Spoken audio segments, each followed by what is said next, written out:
Welcome one, welcome all.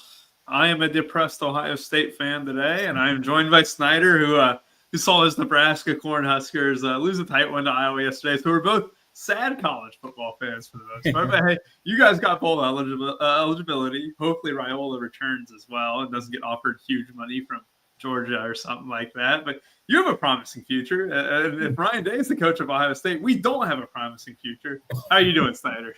I'm doing good. It was a wild game there. Both of those games are pretty crazy. But actually coming off of my best week of the year betting-wise on college football, so excited to dive into the NFL side of things here. One of these, I kind of like these 10-game slates a little better because it's not like a 12-13 that we've been having like last week, but we got 10 games because we had the Thanksgiving slate and then the primetime games as well. So nice little 10-gamer today with a lot of good possibilities. The afternoon slate alone, I think is going to be really fun. I'm going to look forward to playing that as well.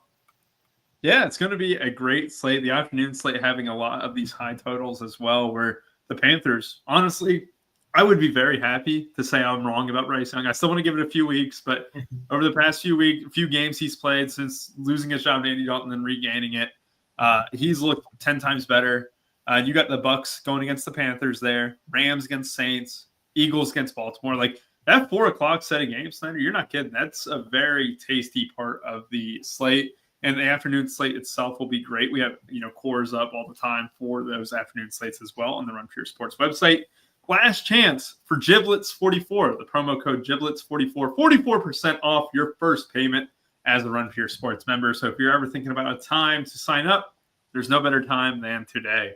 That deal ends, tomorrow. So that's the big thing. We're drawing, I think it's $1,000 to any active member. There's going to be one winner to win $1,000. I think that drawing is tomorrow or the 2nd. So if you did want to be a part of that, make sure you sign up today. Snyder, I look at this slate and I actually see a lot of decent totals, which is kind of surprising for the most part. Like I look at the Washington Commanders, mid-20s, right? You got the Colts and Patriots, both in the low 20s there. Cardinals, Vikings, like literally every game has teams with a very healthy scoring projection. There's not a whole bunch of gross games. I think that's going to kind of, make the ownership a little bit more spread out. I mean, there's going to be some very chalky spots, especially with the running backs where, guys like Chase Brown, Alvin Kamara. Oh, we got a very interesting one, too, in the late games with Taysom Hill. There's a lot to talk about. There's still a little bit of chalk, but it's not going to be that hard to get different this week, right? Yeah, I think so. Like you were saying with the totals here, I think the lowest total on the board is 42, especially for late in November like this. Usually we got some weather and such, but yeah, we got a really good slate of games here. Looking forward to kind of diving through this, trying to get off of some of the chalk that I think could be bad chalk, and kind of break this down with you. So looking forward to it. Yeah, we'll go ahead and get started here just shortly. And again, sorry about us starting a little early. We got some stuff to do a little bit later on tonight, and it's a holiday weekend. Happy Thanksgiving to y'all, and hopefully you have a great Christmas as well. Snyder, I'm going to kick us off here with one of the there's not a whole lot of gross games here, so I don't want to do it an injustice, but it is the Titans Commanders. It's not the most glamorous game, but it definitely has a little bit of potential. When you look at guys like Zach Ertz at 3,800, SaberSim's projecting for a little bit of ownership on him as well. And overall, I mean, this game's not going to be incredibly high end. I mean, we have talked about wide receiver ones against Washington, even though that has been kind of mediocre for the most part over the last month and a half or so. It's still a thing that's in the back of people's mind. You do want to attack this Washington secondary a little bit. Calvin Ridley has been amazing in his own right. You also look at Zach Ertz when Washington has been trailing. The script has been there for him, especially over the last couple of weeks. I mean, that game they finished up against the Cowboys was a thriller. Ended up, 41 points in the fourth quarter alone. Absolutely. Yeah. Sorry to the underbettors there. I mean, that's truly some gross stuff to just witness. That was a crazy game there. You also have Noah Brown. Tony Pollard is getting a little bit of ownership, but you will have Tyjae Spears. I assume he will be back. Pollard, a guy who thrived when he is the sole running back, basically, but that role will still be chopped up a little bit. But I do think, Snyder, that Pollard has won this role to where no matter what, it's going to be like a 70-30 split for the most part. What do you see in this first game here between the Titans and Commanders? Yeah, for sure. We got right around a touchdown favorite here for Washington at home. A modest total here, right around 45. Calvin Ridley is definitely going to be the highest owned guy in this game. I played him a little bit last week. He's been having some upside games there. 6 targets the last 2 games. It was 7 yards short of the 300-yard or the 100-yard bonus last week, getting that 3-point bonus there. But I think I'm going to be kind of off of this game. I just like some other spots a lot better. I think Calvin Ridley is definitely going to be the highest owned guy. Maybe he could push 15 to 20% in some contests. Noah Brown will probably be the most popular guy from the Washington side with the price tag there in the low 4K. Saw 10 targets last week, 6 for 71. That end of the game, though, you got to kind of take with a grain of salt, like you were saying, though. I think I seen on Twitter the under was like 93 or 98.3% to hit with like 5 minutes left, and then they just go completely nuked. I think Jaden Daniels scored like 20 of his 32 points in like the last 10 minutes of that game. So I think I'm going to be off of this game. Hopefully some people go back to this, but for the most part, I'm going to be off of this. I don't mind like some one-offs of some Noah Brown or some Calvin if you want to go there, but Robinson and Pollard are just in a weird pricing that I like some other guys a little better around that same area of pricing, and I'm just kind of going to be off of this game as a whole. But if you wanted to run a Jaden stack or something, or even Will Levis, he's been showing a little bit of upside there at 5K, but 18, 16, and 19 last 3 games hasn't definitely killed you there with the price tag, but I'll probably be under on this game. Yeah, I mean, this game doesn't get you out of your seat, but it's still not a terrible game to kind of have a sneaky stack. Will Levis has taken a little bit of a leap in the right direction. I'm not going to say – I think leap's a step, I think would be the better word for him. But Levis has been a little bit better of late. You can do a stack with maybe Calvin Ridley with a mini stack. And then, Brian Robinson, very high owned last week, got hurt, ended up kind of running bad. But he doesn't have an injury designation coming into this one. So you do have like some mini stack potentials. Not like you have to do anything, but like a 2+1 basically with QB +1 and 1 run back, right?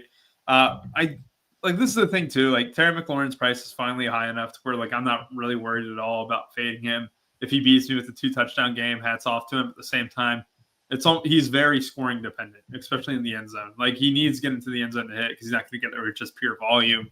That's why Noah Brown is going to be, much higher owned, despite, being a little bit cheap and stuff, but or much cheaper than Terry McLaurin. The volume is almost in his favor, just looking at targets alone. I think if you were to kind of like buy low, even though like buying low would have been last week on Tony Pollard, but assuming that potentially he's won this role completely, Tyjae Spears is nothing more than a change of pace back. You could bank on that, right? Like he's only 6,300. The Washington defense is no juggernaut at all. I think that Tony Pollard could be like a milli maker play where you're just kind of throwing him in there. He's another guy where if you did Daniels and Ertz together, right? Like you can run it back there. Like it's a fine play. He'd be my favorite one for this game. And then Ertz and Ridley would be 2 and 3. I don't think quarterback wise, I'm going to get too excited with this one though. Snyder, I am with you there. Christian, I will get the showdown. Oh, it is 9:30. Okay, I will do my best to get a little bit of stuff up for you, Christian, for the night showdown slate there for NBA.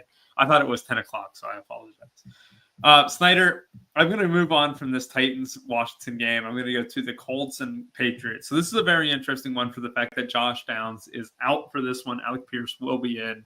But there's a little bit of, I would say, uncertainty with this Patriots team overall. I would say it's very much Jekyll and Hyde.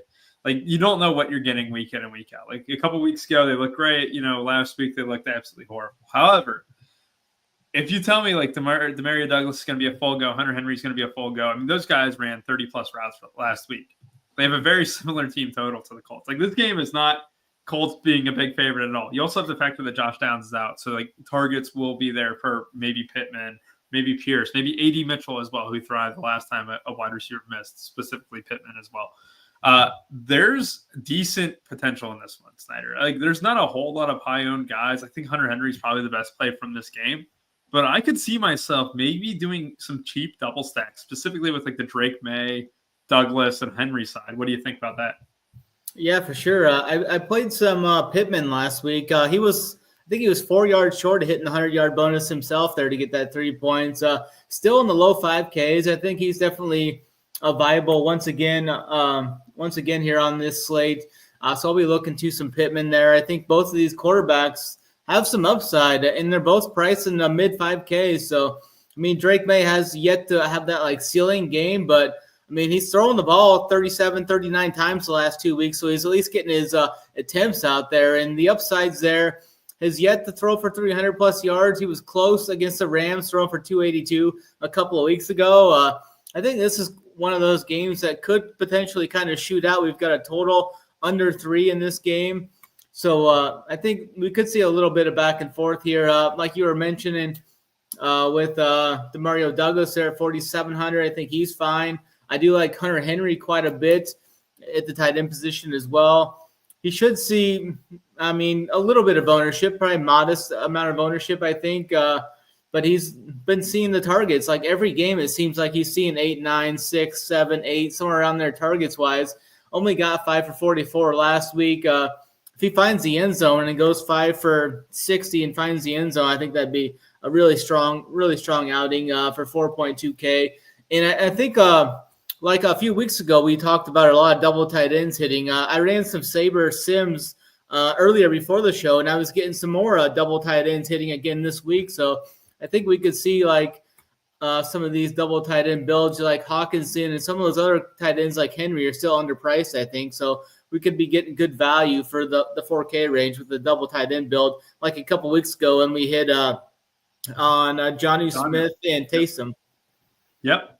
And you know what? Like Taysom could very well be a factor too. It's like I don't want to understate Taysom Hill, but Snyder, I think it's going to be very hard pressed to fade him when we talk about him later on. So I kind of do want to talk to this double tight end build a little bit because, look, I'll just go ahead and jump to it. Taysom Hill is the best play in the slate. All right, 5K. If you're going to tell me he is going to be a factor in the receiving game, he's going to get 8 to 10 carries a game, he's also going to throw the ball, you'd be crazy not to play him at 5K, especially at a position that is terrible, right? And I know I'm skipping ahead to that 4 p.m. game.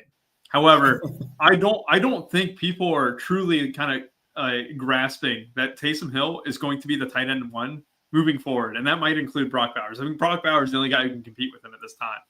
You are getting an insane discount on a guy so who's going to literally do it all for the offense. The coaches come out and said, yeah, this is what we want. And he's going to continue to do it. He's not going to go for 50 fantasy points every time, but no, he's going to be one of the best sources of fantasy points. So when I'm talking about Hunter Henry, I do have to kind of keep this in mind where there's a chance I just hit the lock button on Taysom Hill tomorrow. And what does that do to 2 tight end builds? Is that more viable this week? And I think it is because I think I would click Taysom Hill at 5K if he was a running back, but he's also the worst position here. We know Hunter Henry is a favorite target of Drake May's. We also know that Drake May can run a little bit. 8 targets last week on 31 routes. It was safe. It was easy. You know what you're getting. You're not going to get huge plays out of Hunter Henry, but you're going to get a safe amount of targets, especially in a trailing script, which is probably the best time to play it. We know this Colts defense is not great. Ditto for what I said just about Demario Douglas, right? Nothing insanely down the field. It's a lot of short targets. It's a lot of, high volume PPR style.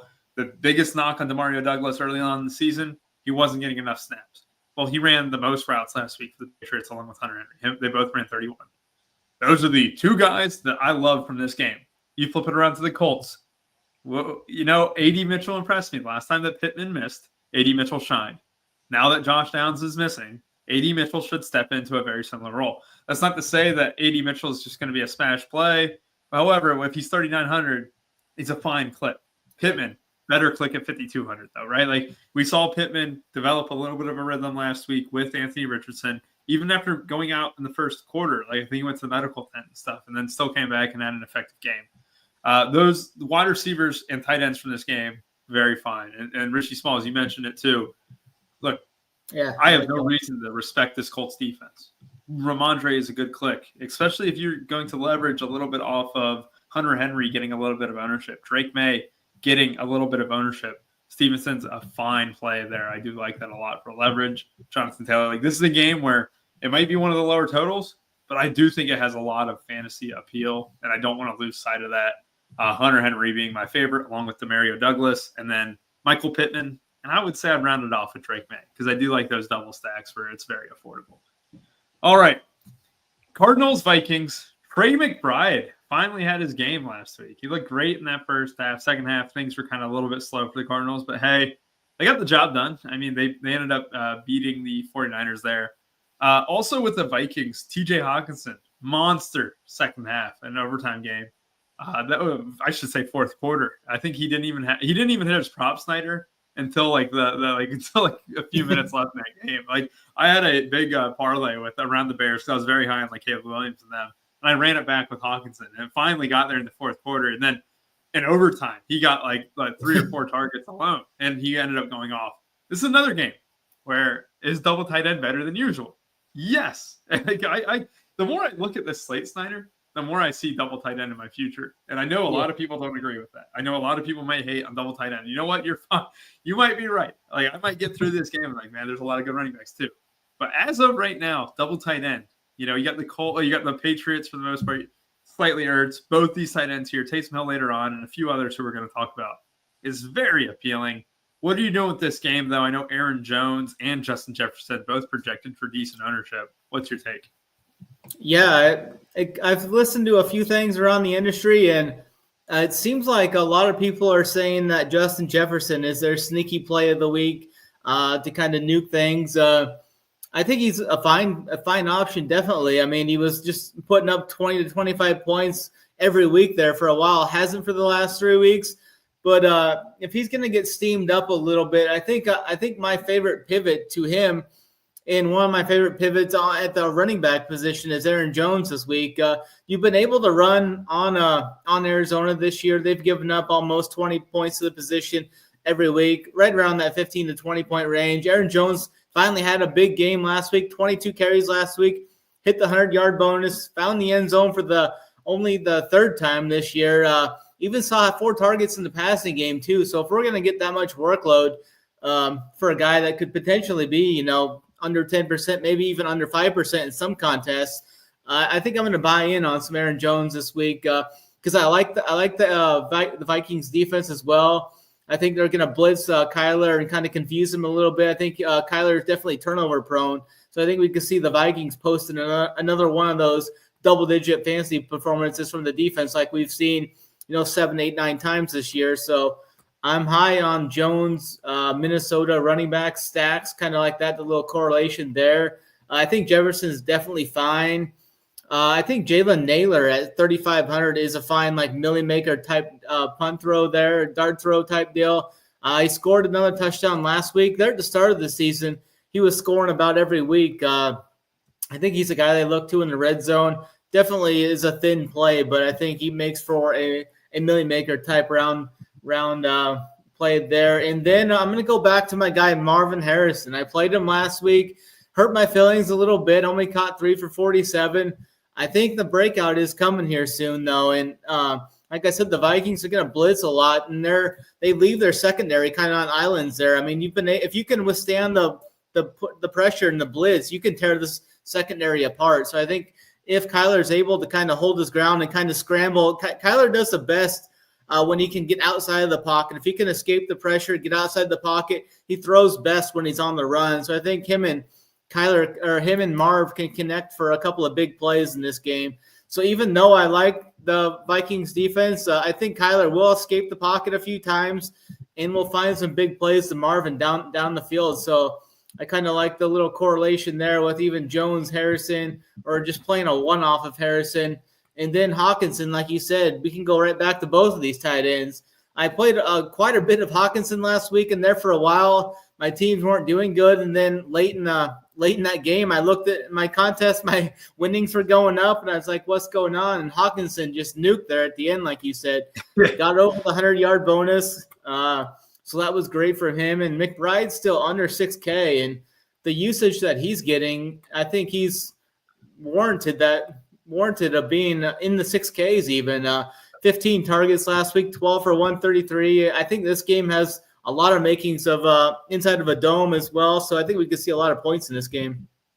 Yeah, you're not kidding about that fourth quarter heroics. As someone who stacked the Bears, it was looking terrible for a long time in that game, and then it ended up coming to life. And you also have to look at it that way too, where you made a great point. The reason why I liked the Bears last week is because you could throw in this Vikings defense. Same way that I'm going to go back with you. I played Marvin Harrison with you last week. We're going right back to him. And the reason is upside, right? How many times is he going to get 8 to 10 fantasy points? A little more often than you really like. At the same time, if there's someone who has 30 fantasy point potential for their tag right here, especially 6K, you got to do it, right? Like you got to, especially if you're playing multiple lineups, sprinkle in a little Marvin Harrison. You saw what DJ Moore did last week, over 100 yards. You saw what Keenan Allen did. Like you throw on this Vikings defense. You're not going to be able to run the ball at a very high and efficient clip. You're going to want to throw against them. Very high on those two. I like what you said about them. Hawkinson, I think there's just a lot to be said about him. And you mentioned about Aaron Jones being a good pivot too. I like those two a lot. Hawkinson's probably going to get a little bit of ownership. It's still a great tag of 4,400. I mean, you could say this about anyone. Anytime anyone has a great game to end it out, but like he looked healthy. When you're just watching that game, and it was a very good game, and it was one of the last games to finish up from the 1 p.m. window. So if you're watching Red Zone, you see a lot of, this game, right? Hawkinson looked healthy. He looked good to end that game, and Darnold probably built a little bit of trust there. Like, I really do like Hawkinson week in and week out. He's still too cheap, like you said. Well, you went over this like 3 weeks ago, too, when we played him. Like, the price is too cheap, and it still is too cheap. And last week, you had the fruits of it, and they haven't bumped him up this week. Very fine with him. I'm with you. I think McBride is going to be like 9 times zoned, right? Or what's the ownership on McBride, actually? Let me go ahead and pull this up. McBride will be one of the higher-owned guys. Marvin Harrison will be one of the lower-owned. Like, if you're looking for a little bit of leverage off McBride, Harrison's your guy. But I think floor-wise, yeah, we're definitely on Team McBride there because Kyler trusts McBride a lot more. And they also run more stuff around the goal line for him. Like, he had a chance a couple weeks ago to get 2 touchdowns, and Kyler just missed him in the back of the end zone as well. But a very intriguing game. Cardinals passing attack. Aaron Jones is leverage a little bit off of maybe a chalky Hawkinson and Jefferson as well. Very, very fine game, though. All right, Seattle, New York. I don't know what to say about the Jets anymore. They've broken my mentality a little bit. Like, how many times have we had them on a showdown slate too? Where, I've come to the grips. There's a reason why I liked Anthony Richardson a couple weeks ago and stuff. Like, this defense isn't all the way there. This is a team that isn't all the way there. An offense that is broken, a defense that is disheartened. I like the Seahawks in this one straight up. And I know it's a very close pick 'em anyway, but like I do like the Seahawks to win this one on the road, despite going to the East Coast, despite playing a 1 p.m. game. This is a Seattle team that, I don't know, it's coming as a little bit of momentum with them. And I think you look at what the 49ers are looking like, right? Like if you just look at the standings right now, is this something that you would have thought coming into November 30th? You have the Seahawks leading the division right now. And I think they got a little bit of a swagger with them. I think Geno Smith leading that comeback against the 49ers there a couple weeks ago, it was very key. And I think that they just have a lot going for them. And I think Jackson Smith-Njigba has taken a little bit of a leap. And I think it wasn't always his fault. Talking about playing time, talking about opportunities. He's honestly, could you argue he's the main guy at this point? Like DK Metcalf is great and stuff. But Jackson Smith-Njigba has been like the leading receiver week in and week out, it seems. Slider, what are you doing with this Seattle team going against in theory, a tougher Jets defense, but we haven't seen that teeth to their defense in quite a while. Yeah, this is the game with the lowest total on the slate. I kind of feel like this game's going to be a slow game as well. I think, right there in the chat, Reggie Smalls, I think they're going to lean on Kenny Walker in this game a little bit. I think he's going to see. I wouldn't be surprised if we see him have another one of those like 25 carry games like he had about 2 or 3 games ago. I think he had 25 carries in that game. I think we could see something like that. I mean, you attack this Jets defense through the run game. I mean, they've been yielding some big games to running backs all throughout the year. So I think this is a good spot for them to kind of lean on Kenny Walker here. Good price tag will keep his ownership low. So I think he's a really good tournament play for that. We're probably going to get him, I would think, under 10% or at least close to 10%, I think. So he's a good pivot to some of those other guys. And then I don't have much confidence or faith in the Jets at all, so I'm just going to stay away from them. So it's mainly just going to be Kenny Walker for me. And then I will play some I'll have Jackson Smith-Njigba in the pool at least, and I'll see what Sabre gives me on there. I'll give him a fair, modest projection and kind of see what it spits out there. I mean, he's been having – like you said, he's kind of turned into the alpha there. He's got over 30 targets in the last 3 games, so he's kind of taken over that role there. $6,300 is still a very, very fair price tag for him. And then I think you could pair the Seattle defense with them too if you want. $3,200 for that Seattle defense against Rodgers, who's looking a little washed up. And this Seattle team's had an interception in the last 5 games straight. So I think there's some validity into playing some Walker Seattle if you wanted to do that. But mainly just Walker for me as a whole in this game. Yeah, and this is a good point too. Just talking about the Jets' run defense, Richie Smalls, you got it damn right. Like you want to hit this team with the run game. It's been working for a while now. I mean, the Colts kind of flipped the script on them there, where like it wasn't Jonathan Taylor who gashed them, right? It was the passing game. But that's what worries you. If it wasn't Jonathan Taylor that beat you, and it was Anthony Richardson's arm, you probably have more bigger things to worry about. And a good point here, Snyder, is that you want to attack the Jets' defense through the slot and the run game, right? Well, who's the slot guy for the Seahawks? Well, it's Jackson Smith-Njigba. So he'd be my favorite receiver from the Seattle side.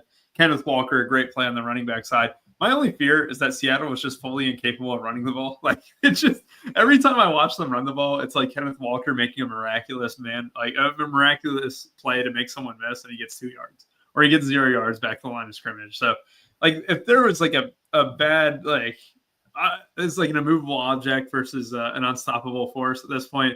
Who is worse, right? The Seattle's run game or the Jets' run defense? We'll find that out tomorrow.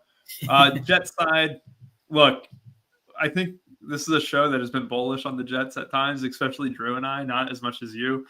Can you double stack Aaron Rodgers today with Devontae Adams and Garrett Wilson?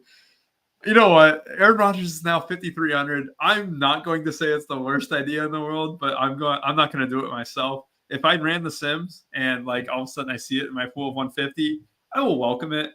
I mean, the Seahawks team has been a part of some, absolute great games to kind of target. I mean, they gave up 36 to the 49ers in October. They gave up 29 to the Giants, like 31 to the Bills. There's a ceiling that to be had against the Seahawks defense. Like if you did want to run it back for a really low owned milli stack, it's not the worst idea. However, I'm going to say this for the third week running, third Jets game running because they didn't play last week.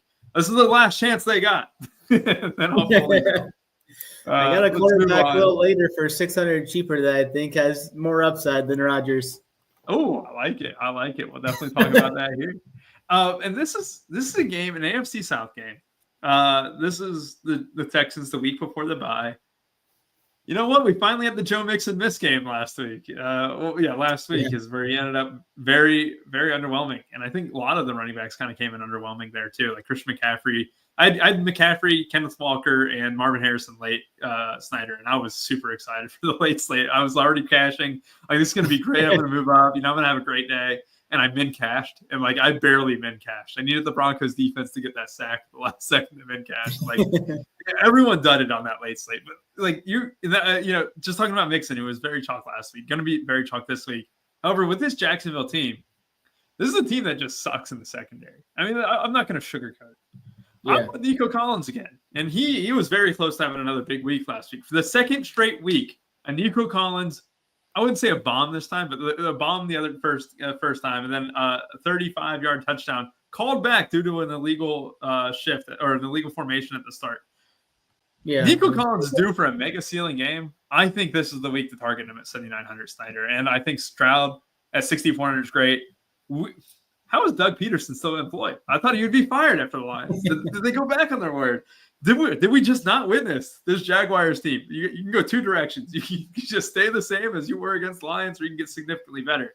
This is a Lions team that scored 49 against them, or 48 against them in like 3 quarters or whatever. Like, I'm very bullish on the Texans, and more specifically their passing attack. What do you think, Snyder? Yeah, for sure. I think this is one of my favorite games of the whole slate to stack up from a tournament standpoint there. Last week, even though, Nico still only played 44 snaps last week. He played 30 in the first game back, 44 last game. I think this is the game we see him play 55 to 60 snaps or whatever he's out there for, however many snaps they play. I think he'll be a full go this week. And I bet is over on longest reception prop last week, and I'll be doing that again this week against this secondary. So I think Nico is definitely a great play. I'm wondering how much Mixon will actually come in, like ownership-wise. I bet he'll be somewhere around like 15% or something. Nothing as much as he was last week. I think he was a little higher than that last week. I played him on 2 of my teams. The 3 max, I played Mixon on 2 and Nico on the 3rd. So the 3rd one definitely did better. And I like CJ in this spot on the road. As I usually like to play CJ in closer games, like when he's a 6-7 point favorite. I usually don't like to play him, but when it's closer, like 4-3, or he's an underdog, I think CJ plays a lot better in those type of game scripts. So he's yet to put up like a big game this year either. So I think this can kind of be CJ's coming out party here. Him and Nico can a nuke here.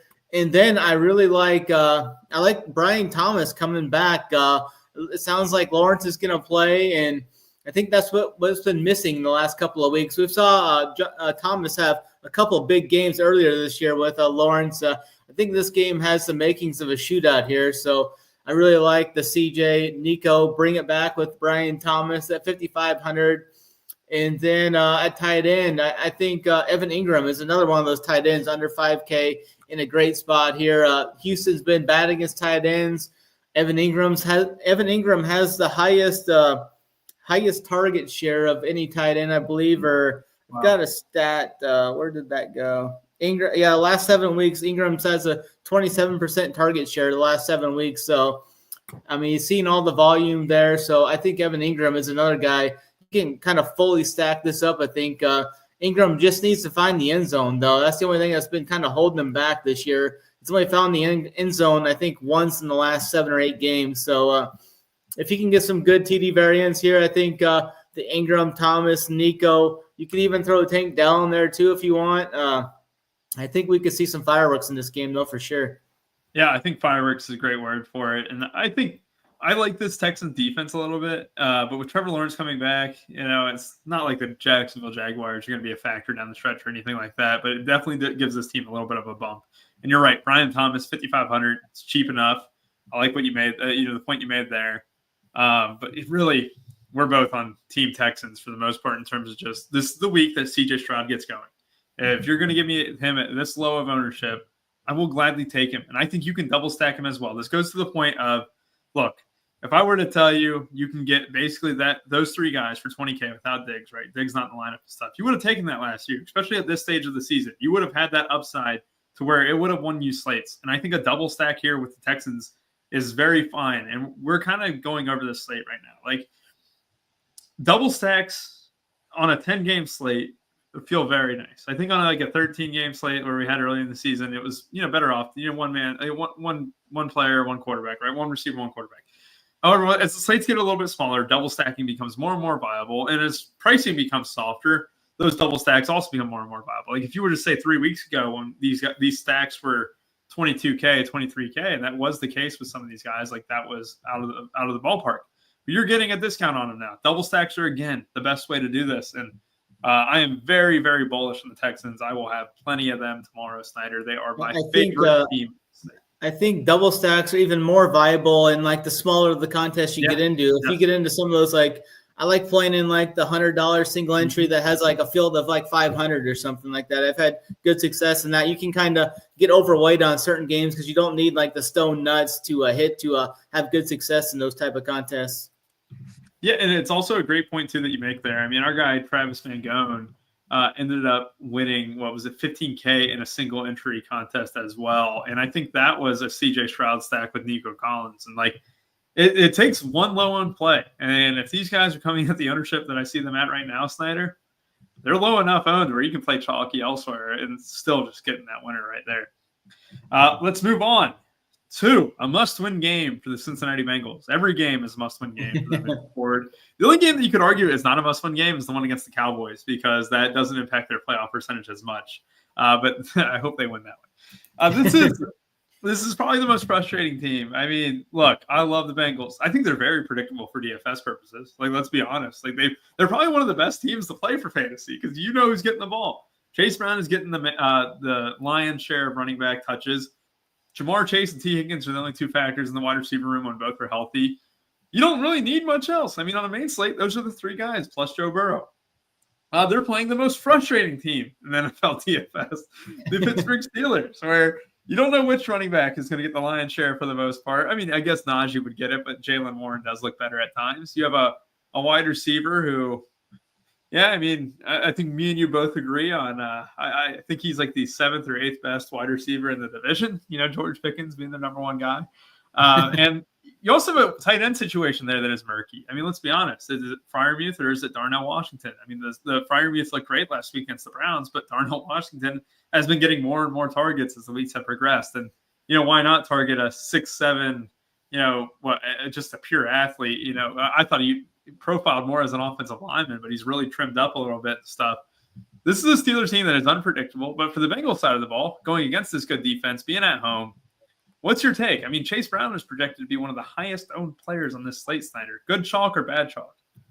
I think it's tough to fade Brown on this slate because he's probably going to get 5 catches out of the backfield like he has the last 3 weeks. He's got a really good matchup here at home as a short favorite, and people have been running all over this Pittsburgh team from the RB position this whole year. So just a really good spot for him. I'm not quite sure how much I'm going to play of him, but at 6,200 in this kind of a spot, man, it's tough to fade him here, I think. So I'm not really sold on what I'm going to do with him yet. I need to make that decision probably tomorrow morning when I start building teams. But I really like T. Higgins in this spot, though, 6,600. I played Higgins every game he's been active this year.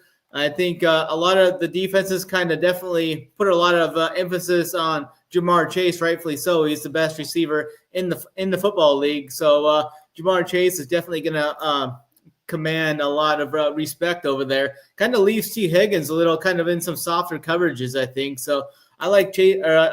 Higgins at 6,600, 2,000 cheaper than Jamar. But the upside Jamar holds. I mean, he just goes off on these division opponents at times. I mean, he's dusted the Ravens every single time he's played them, I think. So Chase is definitely a guy you need to have in the pool. And if you can afford him, play him. I'm personally probably going to be higher on T. Higgins in this game. And then potentially Chase Brown. I'll definitely have Brown somewhere. I know he's like the cash lock, but I'm not sure what I'm going to do tournament-wise. I do like Higgins. On the Pittsburgh side, I think the popular run back would be George Pickens there at 6,800. You could run the Higgins-Pickens type of a stack there. I think I'll probably be under on Pickens. This total at 47 kind of reminds me of that total of the Ravens Steelers game.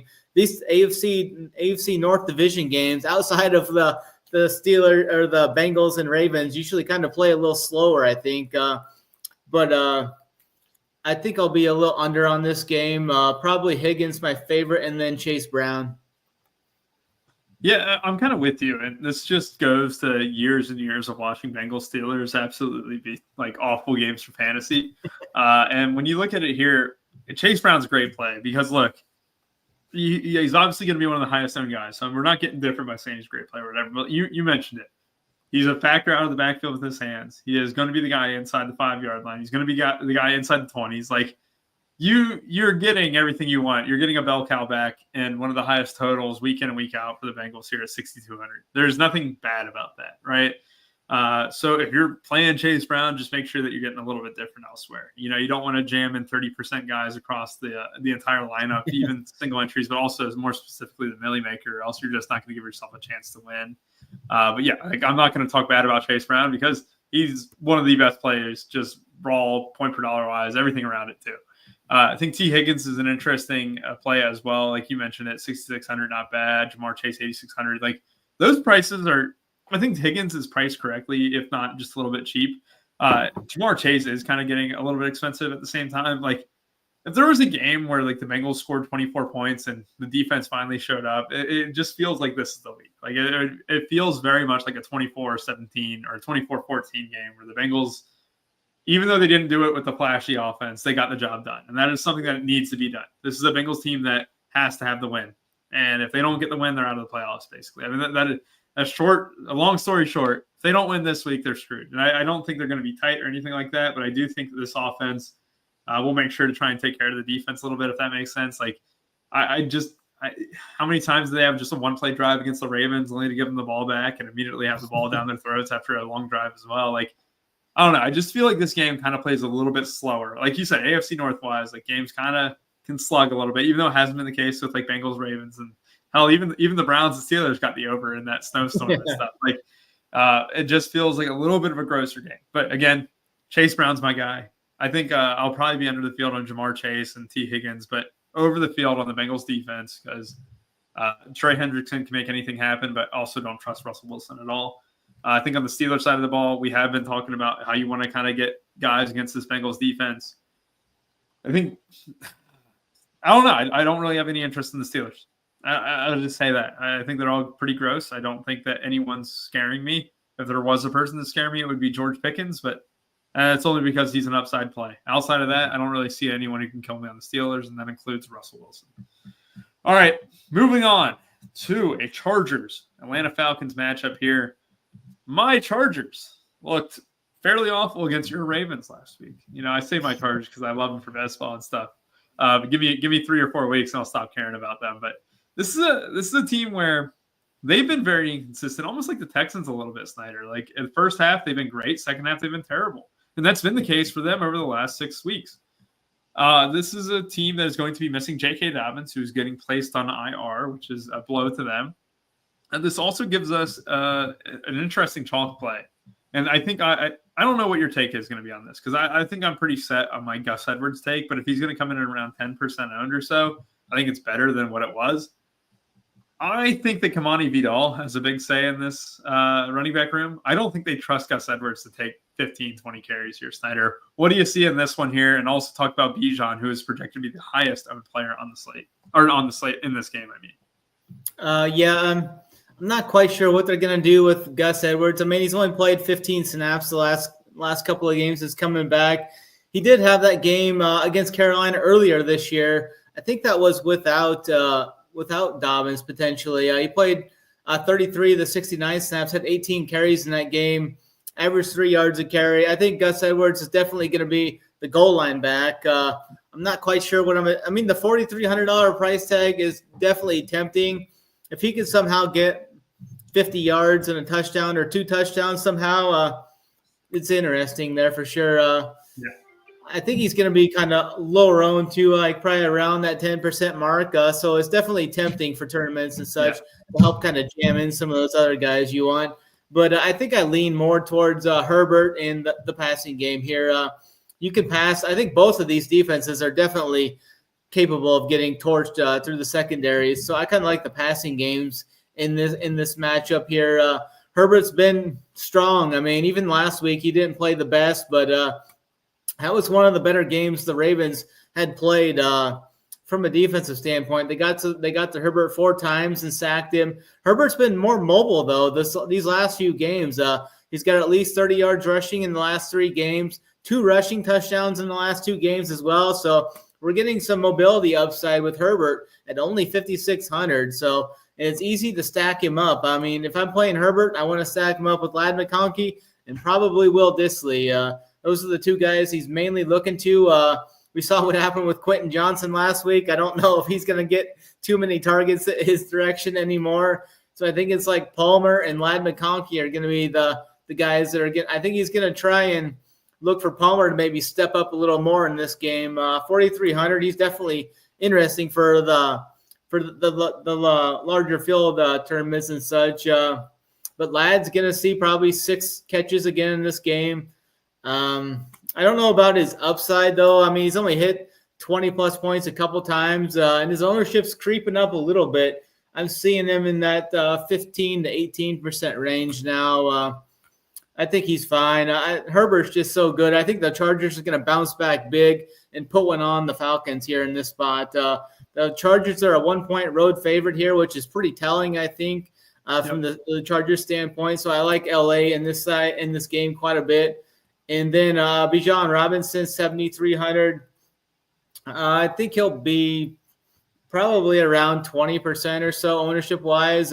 He's been strong. Like we were saying 4 or 5 weeks ago when we kind of started playing him, he's been hitting that 20-point threshold almost every week. So he's kind of back to finally seeing some upside. So I think Bijan is strong there if you want to run it back with anyone. And in Drake London. I think he's going to be right back in the fold here. I think he'll be back seeing that pretty good usage there.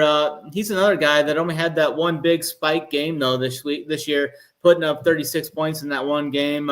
There's definitely some back and forth that could be had here. 48-point total, 1 point spread. This is another game that could shoot out.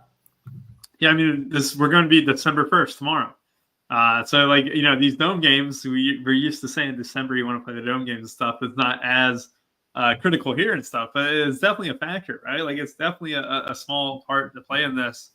And Justin Herbert, you're exactly right. Talking about design runs for him, even. Like, he is getting the ball with the intent to run right off the snap, especially around the goal line. And that's been something that we've seen, like, 2 or 3 touchdowns from him where they're inside the 5 or, you know, 7 yards out or whatever, and he runs one in. And it's by design. Like, it's not like just a scramble drill or anything like that. So I really like Herbert. I think you're exactly right. I mean, you could make the case too. Like, Herbert missed a wide open Josh Palmer, not once, but twice last week that easily could have both been touchdowns. So one down the seam, and then that drag route where he threw it to Quentin Johnson in the pylon. And he missed a wide open Josh Palmer at 20 yards of green space right in front of him to the end zone. I like Palmer a lot for tournaments for that reason, because it would be very easy to kind of see, like, he could have a 20-point DK game log in it at 4,300, and you're kind of getting a great matchup, a great game environment where you could run it back with a guy like Bijan. You could double stack with Ladd McConkey and Palmer as well. I think there's a lot of potential in this game. This is a good question here from RXC. Like, I will say this, like, when I run the autofill feature on SaberSim, which kind of accounts for how many times you're entering a contest and stuff, it's a little bit different, but like it kind of goes to the case in point where, I mean, not to just, you know, advertise around here or whatever, but like having a good core. Like, you never want to get too different off your own core. And like, you know, whether it's 3 or 4 players or hell, even 5, still have like still have that take of what you think is going to happen, and then kind of sprinkle some, you know, leverage plays around it, lower owned options, and decent pivots. As long as you got that down, like, it only takes one play to really get different. And especially in a 3-entry max, like you saw it, you know, single entries and stuff. It could have been Stroud or Nico Collins last week, who ended up doing really well, you know, compared to, well, the late games were Geno Smith and Kyler Murray, right? Like, it's just a little bit of pivots that can go a long way. My thing on Bijan is I think he's a great play. I think McConkey, I think Palmer, I think even Drake London, like you said, is fine. Herbert, great. I'm going to push back against Gus Edwards here. And you mentioned it. There wasn't a whole lot of a workload for him last week. And that was including after J.K. Dobbins went out after about a quarter and a half. Gus Edwards could get half the snaps. And you know what? There's a decent chance that when he's in the game, he's getting the ball. Like, at the end of the day, like, he could be their main guy. 4.3K is not a terrible tag. However, if you were to tell me, do I think he gets more than 50% of the snaps? I'm going to push back and say no. I think Kamani Vidal plays a lot. I think Hassan Haskins plays a decent bit. I think it's going to be more of a 3-way split than people think. I think a 2-way split is a lock. But also, Harbaugh had some good things to say about Vidal. He hasn't been active over the last few weeks with Gus Edwards getting healthy, but at the same time, it's because he's not as big of an asset in special teams as Hassan Haskins is. I think Kamani Vidal could outscore him straight up. If you really wanted like something where, not that either are playable in my eyes, but if you really wanted a really deep throw, like, you know, showdown play. I don't know what Kamani Vidal's price is on showdown, but you could definitely stack the studs with him in that case. That would be my bold take. I would much rather have the passing game for the Chargers for that reason. Bijan, fine run back, and, you know, you can get really creative with a game that just has a lot of potential in my eyes. All right, Tampa Bay, Carolina. The 4 p.m. games are here, Snyder. Well, you hinted at the top of the show. Bryce Young, hand up. Like, he's got to do this to end the season. Like, this can't be just a couple weeks where, you know, he's in and he's out, right? Like, I called him probably one of the worst quarterbacks in the NFL. I think I did call him the worst quarterback in the NFL. You know what? Make me eat that statement. Keep doing what he's doing. They have looked a lot better. Adam Thielen has looked pretty decent. David Moore has been the guy. Like, he has been really, really good in this, you know, Panthers wide receiver room. Chuba Hubbard, 6,700. I mean, that's fine. But my interest is more on the Bucs side. So, Snyder, when we look at ownership, there's like hardly any ownership on the Bucs side. And we saw Bucky Irving absolutely shine last week. You had Mike Evans look very good as well. Cade Otton is 4.5K. Seems like there's potential on both sides, but more specifically an under-owned Tampa Bay side. What do you think? Yeah, I kind of like this game a little bit to get contrarian in the afternoon slate, in the 3-game afternoon slate. I mean, this Tampa Bay defense is definitely attackable. and we've seen Bryce Young play better the last 2 weeks. He hasn't thrown an interception the last 2 weeks, and he's only been sacked 3 times in the last 2 weeks. And that's playing the Chiefs defense, which is really good, and the Giants defense, which is pretty mid to average at best. But I think Bryce Young's kind of starting to get his feet under him. Maybe that was a good thing for him to sit on the sidelines and kind of watch everything happen there for a while. He's came in and he's played much better. I think Carolina is definitely live in this game against Tampa Bay at home as a 6-point underdog. Pretty solid total in this game too, around 46-47. But I think Bucky Irvin is going to come in a little lower owned than potentially he should be. I think he's kind of growing towards kind of taking the reins of this offense for like the high impact touches at least. He's seen the good pass game usage again last week, 6 catches, 64 yards, had 12 carries and scored a touchdown for the second straight week. So I think Bucky Irvin is kind of moving into Rachaad White's still going to play, but I think Bucky Irvin's going to see like all the high impact, high threshold snaps and stuff like around the goal line and passing down for sure. So I think Bucky Irvin coming in at around 15 to 20% is a little low for the price tag, still under 6K against the absolute nut matchup here against this Carolina defense. Tampa Bay has the 3rd best offensive line going against the 32nd worst defensive line in Carolina. So it really sets up well for Bucky. And then I think Mike Evans is a good tournament play. I'm kind of worried that he's going to get steamed up a little bit as the last couple of days goes. People are kind of talking him up, but he did look good last week. Came back, caught five balls, 5 of the 6 targets for 56 yards.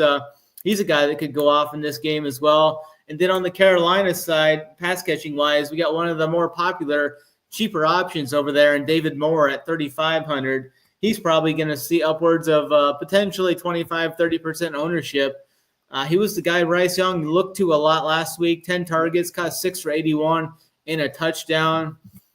So David Moore is definitely a guy. I think I'm interested to see how much more work Adam Thielen gets in here. Coker is out as well, so I think Thielen could get worked in a little more this week since his first game back was last week, coming back from injury there. So I'm kind of interested to see how Thielen works into this offense too. I think Bryce Young will outscore Aaron Rodgers. Was the take I was going to get to in this game. 4,700 for Bryce Young. It wouldn't surprise me if he put up 18 to 20 points in this matchup. It's a really good secondary to a target. He put up 16.5 last week against a tougher defense than the Chiefs. Much better setting here against Tampa Bay, still at home. So I think we could see some points in this game. I like Bucky Irvin and Mike Evans on Tampa.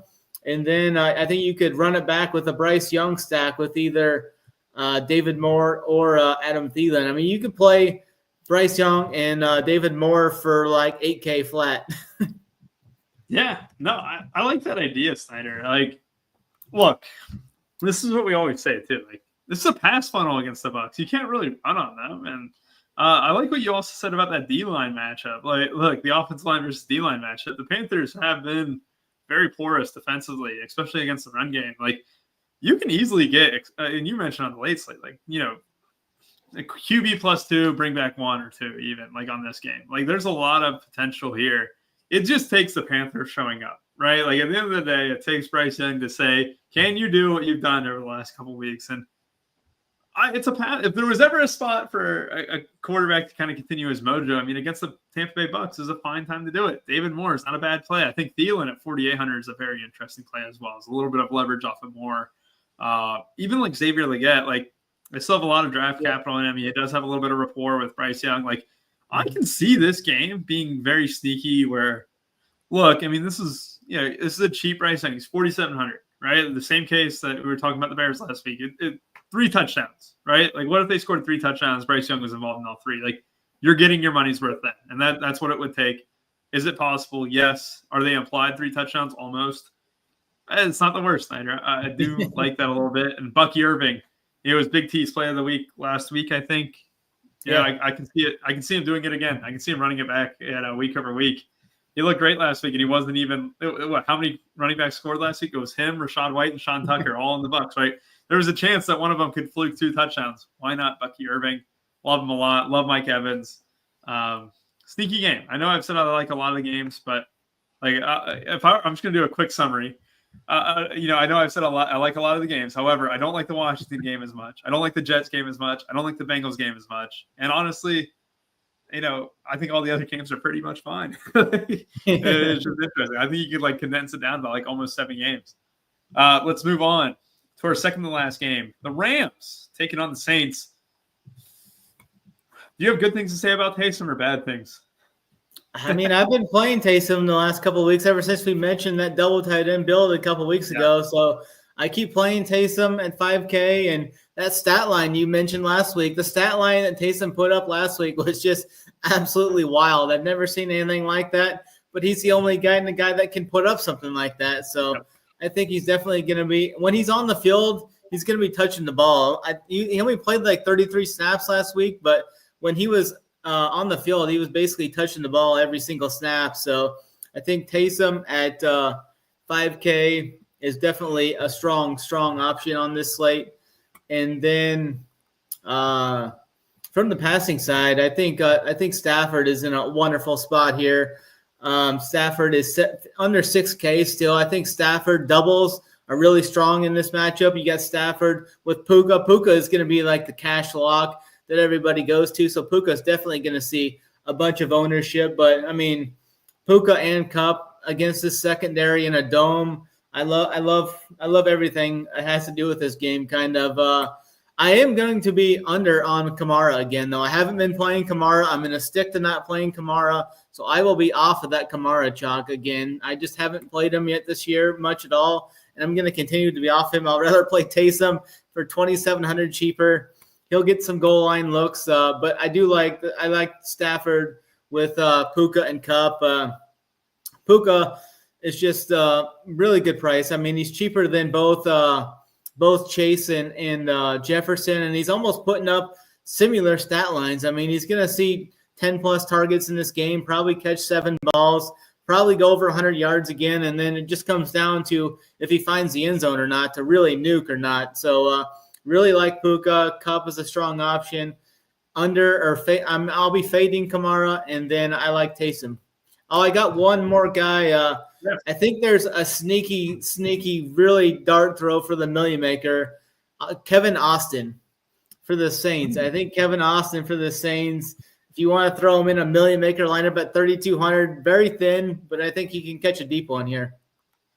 I like a big play guy. I think we played him a lot in the preseason too. So the name is very familiar. Snyder, I like what you said there. I'm going to take my 3 minutes and just talk about how Taysom Hill might be the easiest click of all time. And I like what you said about Puka. Puka's been absolutely amazing. I don't want to lose sight of that. I think Kyron and him, great clicks. I'd rather have Puka over Cooper Kupp. I mentioned that last week. If I'm wrong, I'm wrong. Can't predict everything. If you want to diversify it a little bit, Puka's still my guy. Taysom Hill, I just want people to realize, you're spending $5K for a guy who's literally playing every single position on the field. And this isn't some rinky-dink, he played a few snaps. You know what? If you would have said 3 weeks ago that he would have put up the stat line, I wouldn't have believed you. But what he did their last game, which the 17th, so 2 weeks ago against the Browns. Let's just put this in perspective, right? 10 targets, 7 carries, all the goal line touches. I mean, he was getting the goal line touches over Alvin Kamara. And what he did, he also threw a couple passes as well. I think you're getting, and this is going to sound incredibly stupid to some, but I think you're going to be getting almost like a goal line running back, right? All the upside of a goal line running back. I'm trying to think of a great example, and all these vultures are getting stuck out of my head. But think of Gus Edwards last year, right? Gus Edwards of last year mixed with Travis Kelce. The targets are there. These weren't just fluke, Taysom Hill's open or whatever. These were designed plays to get him the rock and get it to him early and stuff. And he even fumbled. He hasn't been perfect either. These haven't been he's playing great. We got to get him the ball. It was hey, he fumbled earlier. Let's keep feeding him. And I think if you're going to tell me that there's a potential of 14 touches or 14 even chances at touches, whether they're carries around the goal line, whether they're carries from 75 yards out where he houses, whether they're targets or just in the middle of the field, this is the greatest fantasy option we have at 5K on this slate. He is going to be the best play. And I just think that ownership-wise, I don't think it quite reflects that. I think he'll be very high owned, but I think I'd play him. There's a decent chance I lock him in tomorrow, Snyder, because look, I know tight end has been good. I know that we mentioned tight ends having good.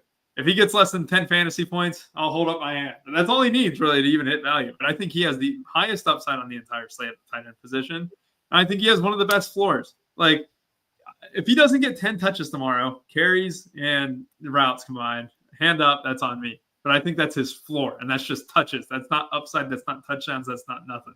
And I think that Taysom Hill, easiest click on the entire board. I can't quite say he's my favorite for my flag plant, whatever the hell we do, like, the play of the Millie week. But I do think that because he's not low owned enough, but I do think he's the best play on the entire board. All right, let's move on to our final game. Eagles, Ravens, two dirty birds. Gross. When I look at Saquon here, this isn't really the spot for him, right? Like, you want to attack this Ravens secondary much more than the run. You know the Ravens as much as anyone. However, Zay Flowers is projecting for some ownership here, and that's surprising to me, Snyder. As someone who has been underwhelming, to say the least, at times. But I also think he's got one of the highest upsides on any slate. The price is low at 6,200. If you were to tell me pick a guy at 6K who's going to have 40 fantasy points, Zay Flowers would be near the top of the list. That's not matchup or anything. The Eagles have been really good in the secondary over the last, 2 months even? Since like Cooper DeJean and Q Mitchell have been unreal, and that shouldn't go oversighted. I mean, we picked on the Eagles all last year. That's completely different this year. But then outside of Zay Flowers projecting double-digit ownership, everyone else in this game is a little bit low-owned. You're the Ravens guy. Can we play these Ravens stacks here with Lamar Jackson potentially? Yeah, I think it's wild. It's very rare that we see the highest total on the board have such low ownership as a game as a whole. I'm not sure if any of these anyone on either of the side are going to break 10% ownership as it looks right now. But yeah, it's kind of wild. Lamar's cost a lot, 8K, but he's got the 19th, or he's thrown a touchdown 19 straight games, which is the longest active streak right now, and he just thrives in these big game situations. Whenever he's a favorite of 3 points or less, there's a really good chance he at least covers the spread. 26-6 against the spread as a 3-point favorite or less. So Lamar's going to be there.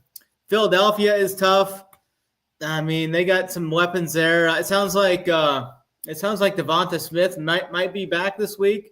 That could be some news we need to wait for leading up to the slate. It sounds like he's going to try to play, though. Last I heard, A.J. Brown, 8,300. The price tag is up there with some more tempting options below it. But this Ravens secondary has been atrocious at times this year. So, Jalen Hurts, A.J. Brown, definitely good tournament plays.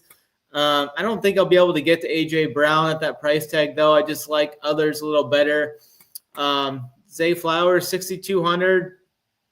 I think he will get some ownership, probably push that 10% maybe, but looking at the box scores, it's tough to get to him. But, he does have some of those games where he can go for 25 points.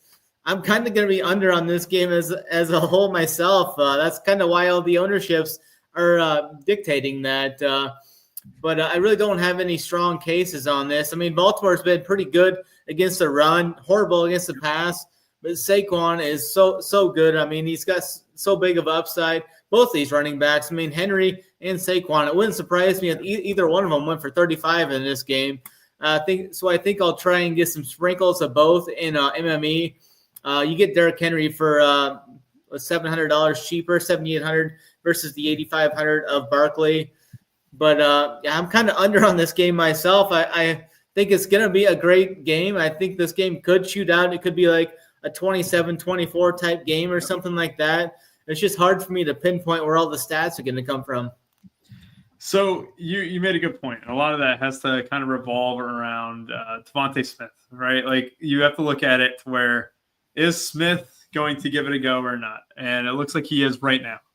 If he was to get rolled out, and I think even if he's rolled in, you mentioned it, I love A.J. Brown. Last week, hit over 100 yards against the Rams. Script really wasn't in his favor at all. Saquon Barkley had some massive plays that took possessions away from a guy like A.J. Brown. If there was someone where, who profiles the most like Jamar Chase, right? Like Justin Jefferson would be up there too. But like A.J. Brown would very much be up there. Who has killed the Ravens twice this year? Jamar Chase. Every Who has beat the Bengals twice this year? The Ravens, I know. But like, you look at that, and you mentioned it, like going against this Ravens secondary is profitable. Like it is. I think AJ Brown, regardless of Smith being in or out, because I don't think it's going to take away a ton from him. Let's be honest, Devontae Smith has been a shell of himself this season, has not been elite by any means at all. I think he still has the talent, but a lot of it just has to do with, the way the offense is called even at times. But 8,300, projecting for under 4% ownership on Sabre, like, that's a steal. I mean, I just think it is. I think if you were to say what wide receiver might have the highest upside in the entire slate, AJ Brown would be on that short list. And I know that's, he's an 8,300 wide receiver. Of course, he's going to be on that short list. But like, I just love his potential. I think that he's going to go completely underowned in a matchup that is very beneficial. And it would take them to kind of bottle up Barkley, which I think the Ravens can do. I think the Ravens can bottle up the run a little bit, force Jalen Hurts to beat him. I know that they'll want to try and take away AJ Brown, but yeah, Roquan Smith, that very big, and they were missing it. Like the Chargers weren't. He was out. Yeah, so that's perfect then for the AJ Brown there. Like, and Roquan's a dog too. I do like Roquan, even though he's not on the Bengals, man. He's one of those you just hate to go against. Same with Queen too, man. Like when Queen went to the Steelers and stuff, like they traded some good linebackers around a little bit. AJ Brown's my guy. I think Zay Flowers just got to make the pool. Oh, he's just a good play. Yeah. And you know what? He get 6 times out of 10, but he also could get 40 and 2 of those out of 10. Like, he just has that upside at 6,200. This is a good test, though. Like, I'm just kind of fully in the camp of the Eagles potentially being one of the best teams in the NFL. And I know that Sirianni tries his best to absolutely mess that up, but you just go look at what they've done. Go back to that Bucs game where they got killed in September, right? 33-16. They got killed. Look what they've done since. Barely beat the Browns. Okay. All right. Things starting to look up. Not really. You barely beat the Browns with Deshaun Watson. Oh, well. Then they kill the Giants, kill the Bengals, beat down the Jaguars until the fourth quarter. Again, Sirianni doing Sirianni things, held them back from even covering that spread. Kill the Cowboys, beat the Commanders, which was a 2-touchdown game until the last second. Kill the Rams. I think this is an Eagles wrecking ball that I just don't want to really get in the way of, Snyder. And I think that they are one of the better teams in football right now. And this is a very, very good litmus test. And I'm glad it's the 425 game because it is the best game on the board, I think. And I think as a football fan, it should be a good one to watch. All right. You know the drill, Snyder. Our under, we're going to do 10% since it's a 10-game slate. Under 10% play of the week for the Millie Maker here. We've gone over so many options. And, I feel like outside of Taysom Hill and stuff, and Chase Brown I like a little bit too and stuff. Like, there's a lot of lower-owned guys that you kind of get a little bit involved with. And, hell, I might go with A.J. Brown here in a second. But, again, code RPS15, 15% off. If you're not a member right now, Giblets 44. This is actually the last day that you can use it. Tomorrow might be the last day, but we are drawing a $1,000 winner to any active member. So you have a chance to win it if you are an active member. 44% off your first payment. That will be the last day for it. Giblets 44. Christian, I don't mind the Eagles defense, but again, this is the highest total. I don't like going against the Ravens offense that much. It doesn't even take much for them to destroy. Lamar's not taking a lot of sacks either and stuff. But I do think, Christian, this is a good point too. Like, they are low owned. This secondary is very much improved. I don't think I don't think it's a terrible play. And they are, 2,600? I could see myself clicking them if I needed a 2,600 defense, but it would be like the last thing I click in my lineup. Yeah, he's been awesome lately. Addison has been too. Like, it's very good to see the big play potential. You start to see it. The most frustrating guy on a showdown slate where, like, you just got to play for the upside at that point. And he has been just capable of that through his first 2 years. It's good to see Addison kind of stepping back into things. All right, Snyder, do you got your under 10% owned play of the week for the Millie Maker? Yeah, I think I'm gonna go. I'm gonna do what I was gonna do in that Vikings game. I'm gonna go with the pivot there off of the passing attack and go with Aaron Jones at 6,500 at under 10% ownership. I think the passing game in that game gets steamed up a little bit, so I'm gonna kind of leverage that a little bit and go with Aaron Jones at 6,500. I like it a lot. Aaron Jones is your Millie Maker play of the week from Snyder. I'm looking at some guys that I like, some guys that I don't, but I'm actually going to go with the guy that we probably just talked about here a little bit, and that is A.J. Brown. It took me a while to kind of fully commit, but I think I'm going to have the salary for it. I don't think it's too bold of a thing, mentioning it two tight end. I think I am going to do a lot of two tight end builds tomorrow because, look, I think Taysom Hill's a lock button, and I think that there's a lot of great tight ends. So that kind of leaves me with a little bit of extra salary. It's not like I'm spending $7K in the utility spot for a running back or a wide receiver. So it allows me to spend up a little bit, and I think A.J. Brown has a very, very good shot to go over 100 yards tomorrow, just like he did against the Rams. We know how much Jalen Hurts loves to target him. We know how much A.J. Brown loves to get the ball, too. He will definitely make sure he gets his fair share of targets and catches.